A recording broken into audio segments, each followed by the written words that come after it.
Moderatorja e njohur dhe shumë e dashur për publikun, Chiara Tito, ka ndarë me ndjekësit e saj një eksperiencë krejt ndryshe nga përditshmëria e saj televizive.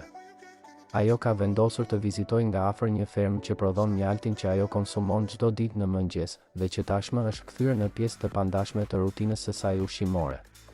Me një veshje të përshtatur enkas për të futur mes kosheresh dhe bletësh, Chiara ka treguar guxim, kuriozitet dhe dëshirë për të kuptuar më shumë mbi procesin e prodhimit të një prej produkteve më të pastra dhe natyrale në treg, që është mjalti. E pajisur me kostum mbrojtës të bardhë dhe me një buzëqeshje në fytyrë, ajo ka hyrë në ambientet ku punohet dhe ruhet mjalti, duke ndjekur me vëmendje çdo hap të procesit, që nga nxjerrja e nektarit e deri tek përpunimi dhe paketimi final.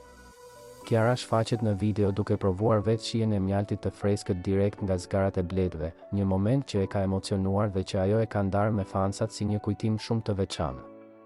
Ajo u shpreh me admirim për punën që bëjnë bletarët çdo ditë, duke theksuar se pas çdo kavanozi të mjaltit që gjejmë në raftet e dyqaneve, shihet shumë përkushtim, durim dhe dashuri për natyrën.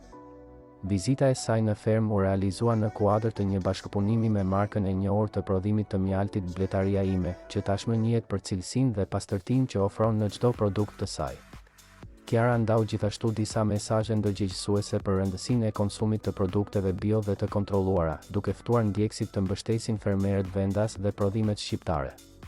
Kjo vizitë, përveç se një përvojë e bukur personale, shërbeu edhe si një frymëzim për shumë të rinj që duan të afrohen më shumë me natyrën dhe të njohin nga afër se si lind një produkt kaq i rëndësishëm për shëndetin tonë.